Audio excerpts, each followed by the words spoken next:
प्यारे विद्यार्थियों, आप सभी को मेरा नमस्कार। मैं डॉक्टर नेमीचंद कुमावत, सहायक आचार्य हिंदी विषय, राजकीय महाविद्यालय की आपके इस BA पार्ट सेकेंड विषय हिंदी साहित्य की द्वितीय प्रश्न पत्र की आज की इस ऑनलाइन कक्षा में मैं आप सभी का हार्दिक अभिनंदन और स्वागत करता हूं।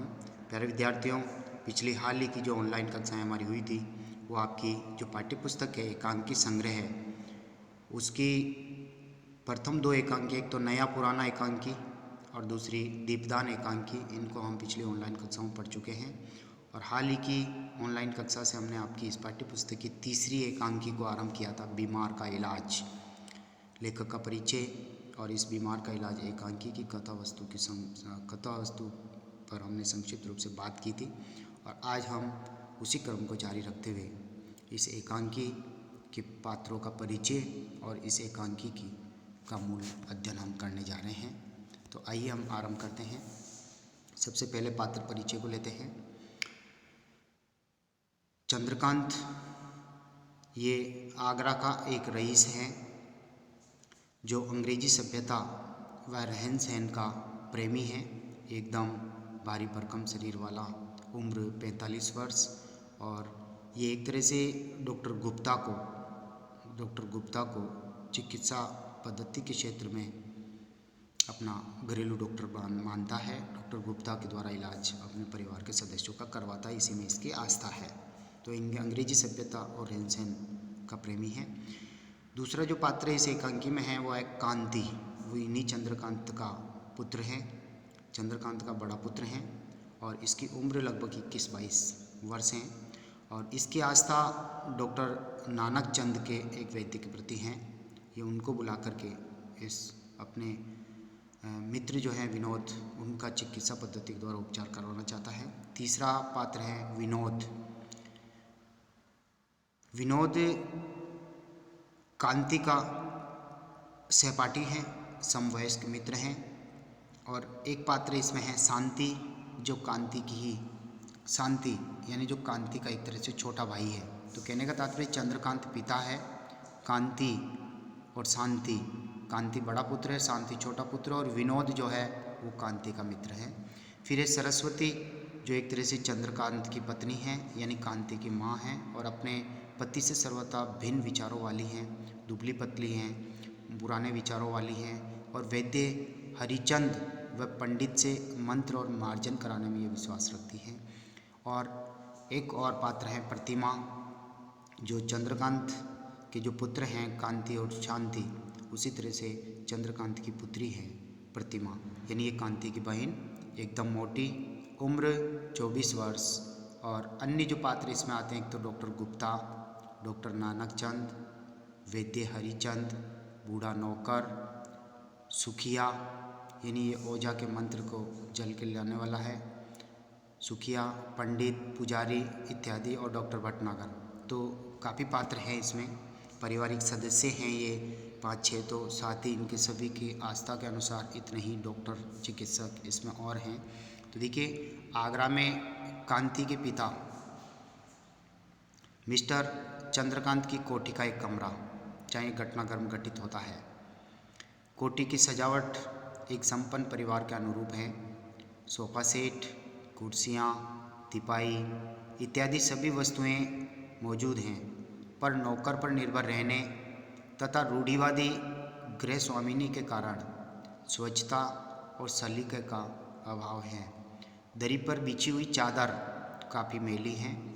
जिस समय का ये दृश्य दिखाया जा रहा है उस समय सवेरे के 8 बजे हैं, यानी प्रातःकाल का समय है। कांति का मित्र विनोद बिस्तर पर लेटा हुआ है। उसे अचानक रात में बुखार आ गया था, ज्वर बुखार, लगभग 104 डिग्री। बड़ी काठी होने के कारण वह लापरवाही से कभी उठकर बैठ जाता है और कभी उठकर टहलने लगता है, यानी उसको नींद नहीं आ रही, उसका मन स्थिर नहीं है। वह अपने भीतर से ये विचार निकाल देना चाहता है कि उसे ज्वर है। हालांकि बुखार तो है, लेकिन मन से, अंतरात्मा से वो इस चीज़ को निकाल देना चाहता है और कॉन्फिडेंस लाना चाहता है। फिर भी ज्वर की तेज़ी उसे बेचैन कर देती है और वह लेट जाता है। कुछ देर बाद कांति नाइट ड्रेस में कंधे पर तौलिया डाले, चपलियाँ फटफटाता, सीटी बजाता बाएं दरवाजे से कमरे में प्रवेश करता है। तो ये कांति का मित्र, विनोद का मित्र कांति। तो देखिए नाइट ड्रेस यानी वो उठ कर के आया और वो कांति से आते ही वार्तालाप करता है। कांति, हेलो विनोद। कांति कहता है, हेलो विनोद, अम्मा अभी तक चारपाई से चिपटे हो? सबको आवाज़ लग रहा है, हेलो विनोद, अम्मा अभी तक चारपाई से लिपटे हो? 8 बज रहे हैं, क्या भूल गए? आज गांव जाना है। यानी अम्मा को और कांति को और सबको पुकारता है, आज गांव जाना है। मैं तो स्वयं देर से उठा, वरना मुझे अब तक तैयार हो जाना चाहिए था, लेकिन तुमने तो कुंभकर्ण के चाचा को भी मात कर दिया। यार पास जाकर क्या बात है, खैर तो है? कांति से विनोद पुणे कहता है, रात ने जाने क्यों बुखार हो गया। यानी विनोद जो जिसका बीमार का इलाज होने वाला है, जो बीमार व्यक्ति हो विनोद, और इसी के इलाज की चर्चा इस पूरी एकांकी में होगी। और ये वही विनोद पात्र हैं जो बीमार हैं। हाथ फैला कर देखो। वो हाथ फैलाता है और देखो मुझे रात को कितना बुखार है। कांति देह छू करके, ओहे सारी देह अंगारे की तरह देख रही है। विनोद, कमबख्त बुखार कैसे बेमौके आ धमका। विनोद, बेमौके यानी अभी मौका नहीं है इसका आने का, मैं तो गांव में घूमने के लिए आया था और ये साला बुखार मेरे को आ गया है। तो ये बेमौके आकर के धमका। इसी तरह से कांति, यार इस बुखार ने तो सारा मज़ा ही किरकिरा कर दिया है। इलाहाबाद से मैं तुम्हें कितने आगरे से छुट्टियां बिताने के लिए यहाँ आगरा लाया था। यानी इलाहाबाद से आगरा कांति ने बुलाया था विनोद को, और कुछ दिन यहाँ घर में आनंद मौज करेंगे और फिर खूब गांव की सैर करेंगे। इसलिए कांति विनोद से कहता है कि मैंने तुझे इलाहाबाद से यहाँ आगरा में बुलाया था। विनोद, मालूम होता है मेरे भाग्य में गांव की सैर सपाट नहीं लिखी हुई है, गांव घूमना नहीं लिखा है, ये छुट्टियाँ बेकार ही गई। कांति, गांव का रास्ता बड़ा उबड़ खाबड़ है और इस दशा में तुम्हारा गांव जाना असंभव है। सोचता हूँ मैं भी नहीं जाऊँ, पर जाए बिना काम भी तो नहीं चलेगा। कल चाचा जी शायद मुकदमे के लिए बाहर चले जाएंगे, न जाने कब तक लौटे। कहो तो मैं अकेला ही हो आऊँ, इफ़ यू डोंट माइंड। अर्थात तुम इस तरह से परेशान मत होना, मैं अकेला ही जाकर के आ जाता हूँ। विनोद, नहीं नहीं तुम हो आओ, उन्होंने आग्रह करके बुलाया है, हो आओ, मैं ठीक हो जाऊँगा, कोई बात नहीं। कांति, तुम्हें कोई तकलीफ़ नहीं होगी, डॉक्टर आ जाएगा, पिता माता सभी यहीं तो हैं, मैं शाम को ही लौटने का यत्न करूँगा। विनोद, नहीं नहीं मामूली बुखार है, ठीक हो जाएगा, तुम जाओ, तुम परेशान मत होना। कांति के पिता चंद्रकांत का प्रवेश। चंद्रकांत दूर से, किसको बुखार है बेटा? कांति, अरे इतनी देर हो गई, तुम अभी तक गांव नहीं गए, धूप हो जाएगी। धूप, धूल और धुआं, धूप धूल और धुआं, ये 3 न सही 2 आदमी के प्राण निकालने को काफ़ी हैं। यानी तीनों ही नहीं बल्कि 2 ही, चाहे धूप हो, चाहे धूल उड़े या फिर धुआं, आदमी के प्राण निकालने के लिए काफ़ी, इनमें से 2 ही। उस पर घोड़े की सवारी, न कूदते बने न सीधे बैठते बने। बुखार किसे हो गया बेटा? कांति से बोला था, पिता ने कांति से पूछा। कांति जवाब देता है, बाबूजी विनोद को रात बुखार हो गया है। विनोद यानी उनका कांति का मित्र है जो इलाहाबाद से यहाँ आया है। दह तवे की तरह गर्म है, डॉक्टर को बुलाना है, ऐसे में इसका जाना यानी गांव जाना ठीक नहीं रहेगा। चंद्रकांत, हैं विनोद कैसे जा सकता है? और फीवर यानी बुखार, जंगल में आग की तरह उदंड, अभी डॉक्टर को बुलाकर दिखा देना होगा। मैंने निश्चय कर लिया है, डॉक्टर भटनागर इस घर में कदम नहीं रख सकता। यानी जिसने केस बिगाड़ा था एक बार, प्रतिमा का केस, यानी पुत्री प्रतिमा का केस खराब कर दिया था, तो इसी में यही है, उसने प्रतिमा का केस खराब कर दिया था। बुखार उससे उतरता ही नहीं था और वह एकदम निकम्मा सिद्ध हुआ। वैसे पूछो तो उस बेचारे का कसूर नहीं था, दवा तो उसने एक से एक बढ़िया दी, पर इससे क्या बुखार तो नहीं उतरा। टाइफाइड को छोड़कर चाहे उसका बाप ही क्यों न हो, उससे कुछ न कुछ तो उतरना ही चाहिए, लेकिन नहीं उतरा। डॉक्टर भटनागर घर में नहीं आएगा, इसलिए डॉक्टर गुप्ता ने आते ही बुखार उतार दिया था, टाइफाइड का इलाज हो गया था। अब तो गुप्ता ही मेरे फैमिली डॉक्टर हैं, चंद्रकांत कहते हैं। गुप्ता को बुलाओ। सुखिया, ओ सुखिया जो घर का नौकर है, जा जरा डॉक्टर गुप्ता को बुला लाना।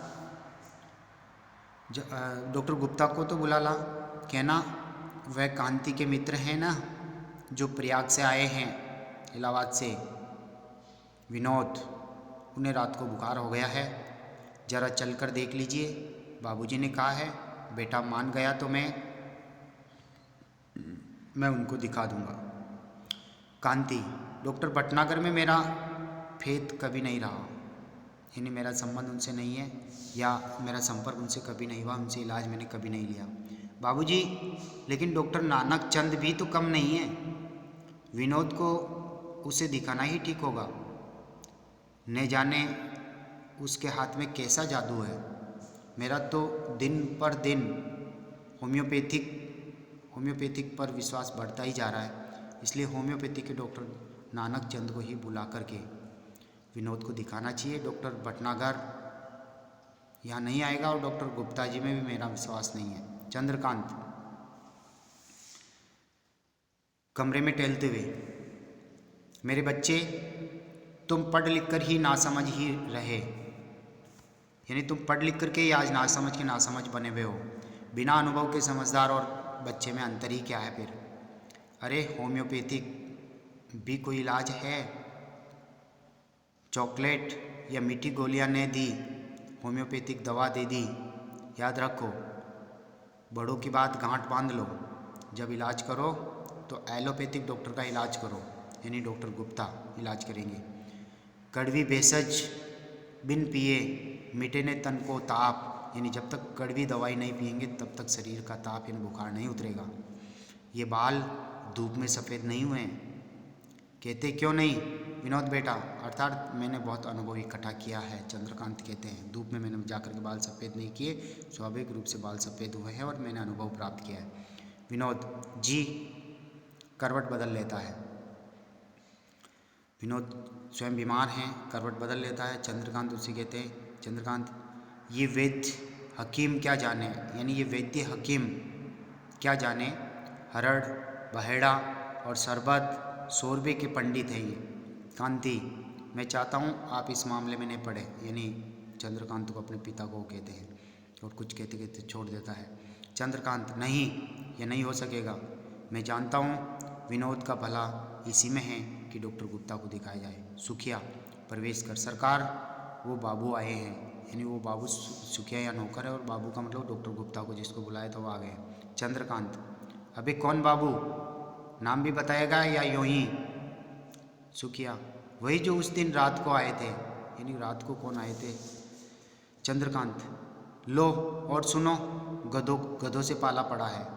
सुखिया, वह बाबू सरकार। अब कौन सा बाबू? देखिए चंद्रकांत, कह दे आता हूँ, और मैंने तुझे डॉक्टर के पास भेजा था, जल्दी जा।